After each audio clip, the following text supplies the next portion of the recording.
Alexis Crook. I am an implementation consultant here at Prosymmetry. In today's video, I am going to be talking through how to define a skills matrix for an individual resource.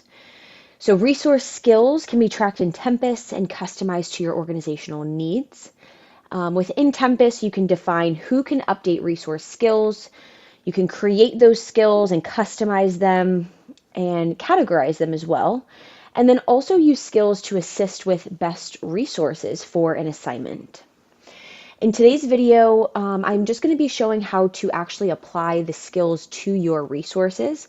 We will have another video as well that show how to set up skills within your admin settings. Navigating into my demo Tempus environment, I am going to go ahead and click into Resource Management, and there's a few ways that you can get to the skills area for individual resources. The first one is to hover over a name and you can click on Skill Matrix here. The other option is if I go ahead and click into a resource, I can see this drop down up at the top right hand side, and Skill Matrix will also take me there. Now, the first time that you come into a resources skill matrix, this will be blank. It will look like this. And what you will have to do is select a category. So again, these will have to be existing. You will have to create them within admin settings and skills management. And once you do so, they will populate here.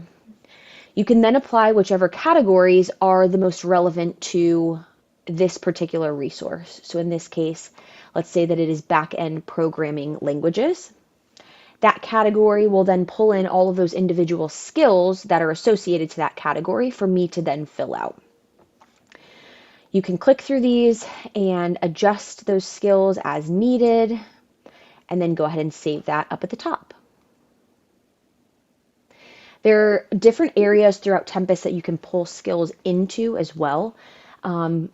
So within the flat grid, when you are doing a resource replacement, again, you can report on skills. There's a lot of different areas that you can see skills. But again, in today's video, just wanted to show how to initially set up the skills for an individual resource. If you have any additional questions, please check out our other videos or reach out. Thank you so much.